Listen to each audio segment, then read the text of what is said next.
Hello friends, जो बच्चे HTET की तैयारी कर रहे हैं उनके लिए मैं पार्ट 2 लैंग्वेज का एक वीडियो लेकर आई हूँ, जिसमें ऑफिशियल आंसर्स के साथ हम उनको डिस्कस करने वाले हैं। ये मैं आपको जो प्रीवियस ईयर एचटेट का पेपर हुआ था 2018 में केमिस्ट्री से, उस पेपर के आपको प्रैक्टिस सेट दिखा रही हूँ, सेट बी वाला, और ये पीजीटी के लिए हुआ था पेपर। यहाँ पे हमारा जो लैंग्वेज 2 में हिंदी और इंग्लिश है उसी के हम क्वेश्चन करने वाले हैं। तो सबसे पहला क्वेश्चन जो हिंदी पार्ट से हमारे पास है, प्रत्यय की दृष्टि से असंगत विकल्प चुनिए। यानी आपने यहाँ पे प्रत्यय को ऐड करके वर्ड बनाना है और उस वर्ड में आपको जो गलत दिखाई दे रहा है उसको चुनना है। तो असंगत है आपका यहाँ पे इन चारों ऑप्शन में जब आप देखेंगे तो भगिनी प्लस ये भागिनी, ये शब्द आपका गलत है प्रत्यय की दृष्टि से। शब्दकोश के शब्द क्रम के अनुसार आपने सही क्रम में लगाते हुए आरोही क्रम को फॉलो करते हुए आपने विकल्प चुनना है। आरोही यानी छोटे से बड़ा क्रम। तो सबसे पहले हमारा जो, जैसे कि हिंदी लैंग्वेज में जो वर्ड हम देखते हैं, जैसे पहले क ख ग ग, जो पहले आता है उसको पहले रखना है, जो बाद में आता है उसको बाद में। अब यहाँ पे हम देख रहे हैं ऑप्शन 3 में, जैसे कि पहला वर्ड जो है वो हमारा आधा क है, क। तो फर्स्ट तो सेम ही हो गया लगभग। दूसरे में हम चल रहे हैं तो क के बाद क्या है, र, यहाँ पे ला, यहाँ पे ली।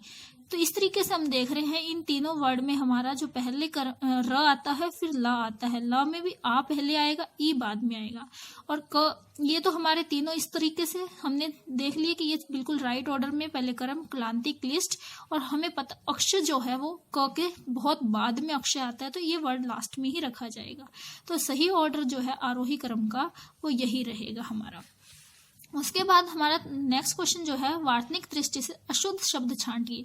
वार्तनिक यानी हमारी जो बोलने की है या लिखने की जो हमारी दृष्टि है, वार्तनिक दृष्टि से हमने अशुद्ध शब्द छांटना है। तो यहाँ पे हमारा संपर्कित जो ये वर्ड लिखा गया है ये गलत है। ये वर्ड इस तरीके से लिखा जाता है, संपृक्त।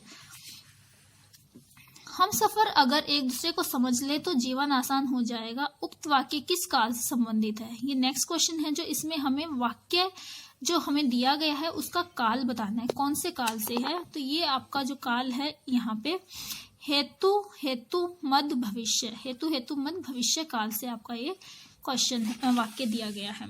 नेक्स्ट क्वेश्चन जो है 5 क्वेश्चन हमारा, करण कारक युक्त वाक्य चुनिए। करण कारक, ऐसा वाक्य चुनना है जिसमें करण कारक हो। तो कानों सुनी बात सत्य होती है, यानी कि इसमें हम देखेंगे कानों से सुनी, यानी करण का मतलब किसी चीज से, कर्ता ने कर्म को करण से यानी किसी चीज से, आप कानों से बातों को सुन रहे हैं तो कानों सुनी बात सत्य होती है, ये सही है। बाकी देखने में हमें और भी यहाँ पे से गुरु जी से या एक साहसी छात्र ने बच्चे को नदी में डूबने से बचाया से बहुतों में देखने को मिलेगा, लेकिन करण का मतलब है किसी साधन से यानी कानों से। तो ये हमारा राइट आंसर होगा। निम्न में से किस विकल्प में स्त्रीलिंगवाचक शब्द है? स्त्रीलिंगवाचक शब्द को आपने छांटना है। तो ससुराल में स्त्रीलिंगवाचक शब्द है, बाकी ये आंसू, टेसु, रतालू ये पुल्लिंग शब्द में आते हैं। एक वचन से बहुवचन बने शब्दों में असंगत को छांटिए। एक वचन से बहुवचन बना करके शब्द दिए गए, उनमें से आपको जो सबसे डिफरेंट लग रहा है, असंगत लग रहा है, उनको छांटना है। तो ये जैसे वधुएं हैं, भालुओं हैं, डाकू हैं, ये बिल्कुल सही है। तरबूजो गलत है, यहाँ पे ये तरबूज से तरबूजो गलत बना हुआ है। किस शब्द में वर्णागम व्यंजन संधि का प्रयोग नहीं हुआ है? वर्णागम व्यंजन संधि, यहाँ पे आपकी जो वर्णागम व्यंजन संधि का प्रयोग नहीं हुआ है वो शब्द कौन सा है? मृच्छकटिक। बाकी सभी में जो है आपके वर्णागम व्यंजन संधि का उपयोग किया गया है। जैसे यहाँ पे हम देख सकते हैं श्री और छाया, तो यहाँ जब इनको मिक्स किया गया तो यहाँ आगे आधा च जोड़ करके इनको बनाया गया। पर छन, तो इसमें भी आधे च का आगम हुआ, वर्णागम हुआ, तभी ये व्यंजन संधि बनी। और यहाँ पे मातृ और छाया में भी हमारे आधा च आने से हुआ। लेकिन यहाँ मृछ एक अलग से वर्ड है, यहाँ पे इस च का आगम संधि के कारण नहीं हुआ है। तो मृच्छकटिक यहाँ पे सही आंसर होगा हमारा, कि यहाँ पे वर्णागम व्यंजन संधि का उपयोग नहीं हुआ। नेक्स्ट क्वेश्चन, यह बालिका फूल से भी कोमल है। उक्त वाक्य विशेषण की दृष्टि से किस अवस्था का वाचक है? तो यहाँ विशेषण की अवस्था कौन सी है? उत्तरावस्था है। एक होती है मूल अवस्था, एक होती है उत्तरावस्था, एक होती है उत्तमावस्था। जब कोई सबसे अधिक सुंदर हो या सबसे अधिक कोमल हो तब उत्तम अवस्था होती है। जब हम किसी का कंपैरिजन करते हैं तो उत्तरावस्था होती है। और अगर हम नॉर्मल बोले बालिका कोमल है तो मूल अवस्था हो जाती है। फूल से अधिक कोमल बताया तो उत्तरावस्था होगी। और ये कहते हैं कि बालिका सबसे अधिक कोमल है तो उत्तमावस्था हो जाती है। तो यहाँ पे हमारा जो राइट आंसर होगा वो होगा उत्तरावस्था। कमरे में कोई हंस रहा है वाक्य में प्रयुक्त सर्वनाम है। सर्वनाम बताना है। कमरे में कोई हंस रहा है, कोई तो अनिश्चयवाचक सर्वनाम हो गया। वर्ण विचार की दृष्टि से असंगत विकल्प चुनिए। अब यहाँ पे हमें 4 ऑप्शन दिए गए हैं। वर्ण विचार की दृष्टि से असंगत जो सबसे हमें डिफरेंट दिखाई दे रहा है वो चुनना है। तो ऑप्शन देखते हैं।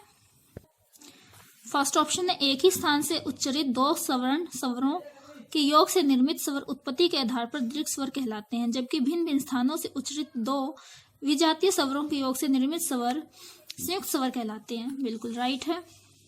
अनुस्वार व्यंजनों की प्रकृति है, अनुस्वार व्यंजनों की प्रकृति है, जबकि अनुनासिक स्वरों की प्रकृति है। ओके। जिन स्वरों के उच्चारण से हवा नाक से नहीं अपितु केवल मुख से निकलती है उन्हें सानुनासिक स्वर कहा जाता है। गलत हो जाएगा इसमें, क्योंकि देखो इसने क्या कहा, नाक से नहीं अपितु मुख से, सिर्फ मुख से निकलेगी तो इसमें नासिक वर्ड नहीं जुड़ना चाहिए। सानुनासिक स्वर कैसे हो सकते हैं वो, तो ये यहीं पे गलत हो गया। जबकि जिन स्वरों के उच्चारण में वायु मुख के साथ साथ नासिका से निकलती है उन्हें निर्नासिका स्वर कहा जाता है। ये उल्टा लिखकर हमें दिया हुआ है, यहाँ सान नासिका नीचे आएगा और निर्नासिका ऊपर आएगा। तो ये हमारा ये असंगत हो जाएगा, ये गलत ऑप्शन हो जाएगा। तो लास्ट वाला ऑप्शन भी हमारा सही बचेगा। हिंदी वर्णमाला में श श श ह वर्ण संघर्षी है, जबकि च छ ज ज आदि वर्ण स्पर्श संघर्षी है। ये राइट है। नेक्स्ट जो क्वेश्चन है, किस विकल्प में अलुक तत्पुरुष समास का प्रयोग हुआ है? अलुक तत्पुरुष का मनसीज में उपयोग हुआ है। विशेषण पदों के विकारक तत्व कौन कौन से हैं? विशेषण पदों के विकारक तत्व हमें बताने हैं। तो लिंग और वचन ये विकारक तत्व होते हैं, इनमें कारक का यूज नहीं होता। समास की दृष्टि से कौन सा विकल्प असंगत है? समास की दृष्टि से असंगत बताना है। तो समास की दृष्टि से देखो, पंत द्वार परिणित पंत परिणित सही है। पवन से चलने वाली चक्की पंचक्की। वह जो चक्षु से श्रवण करे चक्षुर्वा। समाचार के लिए पत्तर समाचार पत्र। ये सारे सही हैं। यहाँ पे पवन से चलने वाली चक्की पवन चक्की होती है, पंचक्की नहीं होती है। तो ये हमारा असंगत हो जाएगा और ऑप्शन हमारा क्वेश्चन के अकॉर्डिंग सही हो जाएगा। संधि की दृष्टि से असंगत विकल्प चुनिए। देखिए इस पेपर में ज्यादातर असंगत दिया पूछा गया है, यानी कि 3 ऑप्शन सही और एक ऑप्शन जो है वो गलत वाला है। तो इस चीज को ध्यान में रखते हुए करना है कि हमें 3 सही ऑप्शन मिलते हैं और एक गलत होगा जो वह हमें चुनना है। संधि की दृष्टि से तोय प्लस धार, तोया धार, ये संधि यहाँ पे गलत है। तोय धार बनेगी, यहाँ पे आ का आगमन कैसे हुआ, ये यहीं पे गलत हो जाएगा, असंगत हो जाएगा। नीचे हम देखने की जरूरत नहीं है, चाहे तो आप ऑप्शन को चेक कर सकते हैं। नेक्स्ट क्वेश्चन पे चलते हैं। क्वेश्चन नंबर 46 जो कि इंग्लिश लैंग्वेज से है। यहाँ पे क्वेश्चन के अकॉर्डिंग आंसर क्या है वो मैं आपको बता देती हूँ। Gymnastic choose the correct form of verb. हमें यहाँ पे वर्ब की करेक्ट फॉर्म भरनी है। Gymnastic dash my favourite sport. तो जिम्नास्टिक्स इज, ये जिम्नास्टिक है प्लूरल देखने में बट है सिंगुलर की तरह, तो यहाँ पे इज का यूज होगा। Gymnastic is my favourite sport. Which of the option given below is the correct indirect form of the given sentence? Sentence दिया, उसका indirect form बताना है हमें। He said I have passed the examination. उसने कहा मैंने examination पास कर लिया, तो इसका हमें indirect form बताना है। He said that he had, I he में कन्वर्ट हो जाएगा और have passed had pass में कन्वर्ट हो जाएगा। He had passed the examination. Choose the word in which the prefix dish is incorrectly used. Word दिए गए हैं, जो वर्ड आपको गलत लगे जिसके आगे डिस वर्ड जो है वो प्रॉपरली एडजस्ट ना किया हुआ वो हमें चूज करना है। तो डिसबिलीफ रॉन्ग है हमारा, अनबिलीफ होता है। Disobedience, discomfort, discussion. यहाँ पे हमारा नेक्स्ट क्वेश्चन है 49 question. Choose the correct synonym of the word contaminate. Contaminate होता है गंदा, तो उसका करेक्ट सिनोनिम हमें यहाँ पे चुनना है, date is defile. Next question, the old man was tired of walking, the underline word is the sentence in the sentence is use as. तो ये वॉकिंग जो है यहाँ पे किस तरीके से यूज किया गया सेंटेंस के अंदर, that is gerund. Next question, question number 51, choose the correct option for the blank given. यहाँ पे जो ब्लैंक दिया गया है उसके लिए हमें करेक्ट ऑप्शन चूज करना है, आर्टिकल चूज करना है। He found her blue Ford escort in the car park, dash vehicle was locked and the light were of. तो यहाँ पे ए या एन यूज नहीं हो सकता क्योंकि पर्टिकुलर वो ब्लू फोर्ड की बात कर रहा है, तो यहाँ पे द का यूज होगा, the vehicle was locked. Next question, choose the correct plural of the word species. Species का हमें प्लूरल बनाना है, तो स्पीसीज का प्लूरल क्या होगा, स्पीसीज ही होगा। दिस स्पीसीज स्पीसीज ऑलरेडी एक प्लूरल वर्ड हमें गिवन है। Choose the word which with the correct suffix ship. तो यहाँ पे हमें ऐसे वर्ड दिए गए हैं जिनमें शिप वर्ड का पीछे सफिक्स की तरह यूज किया गया है। करेक्ट वाला हमें चूज करना है, फ्रेंडशिप, मेंबरशिप, रिलेशनशिप और आर्ग्यूजशिप। तो यहाँ पे सफिक्स इसमें लगा है आर्ग्यूजशिप्स में, बाकी तो प्रॉपर वर्ड ही है ये। Next question is choose the correct past tense and past participle of the verb begin. Began, begun, this is the right. Next question, choose the correct form of the verb play from the option below. They dash since 4 o'clock. They have been playing. This is the right answer.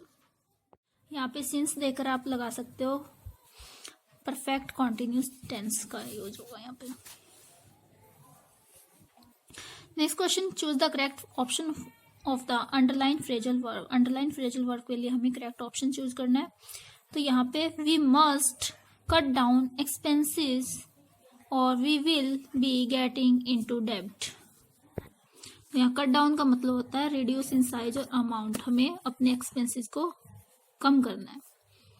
तो right answer हो जाएगा reduce in size और amount.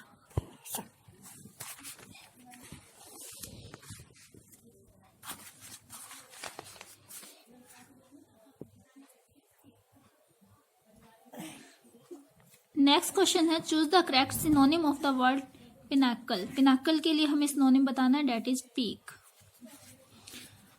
They tested when evening they rested when evening came.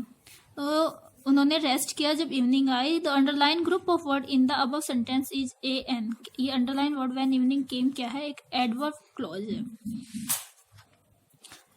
Option 3 is right answer. Choose the correct preposition for the blank given below. Correct preposition हमें बताना है इस blank के लिए। She had great affection dash her grand children. For her grand children, अपने पोता पोती के लिए या अपने जो भी ग्रैंड चिल्ड्रन उसके लिए उनका काफी अफेक्शन है। क्वेश्चन जो हमारा 60th क्वेश्चन है, last question, complete the sentence using the correct option. Sentence को कंप्लीट करना है। George has travelled a lot, he can speak 4 language. तो यहाँ उसकी एबिलिटी बताई है कि वो 4 लैंग्वेज बोल सकता है, तो कैन इज द राइट। में संभावना के लिए होता है, नीड जरूरत के लिए होता है, must not is not right यहाँ, तो कैन यहाँ पे हमारा राइट आंसर होगा। तो ये हमारा पार्ट 2 था हिंदी और इंग्लिश लैंग्वेज के लिए। जो हमारा नेक्स्ट पार्ट होगा जनरल स्टडीज का, वो हम नेक्स्ट टाइम करेंगे। Thank you. आई होप ये आपके लिए काफ़ी यूजफुल रहेगा।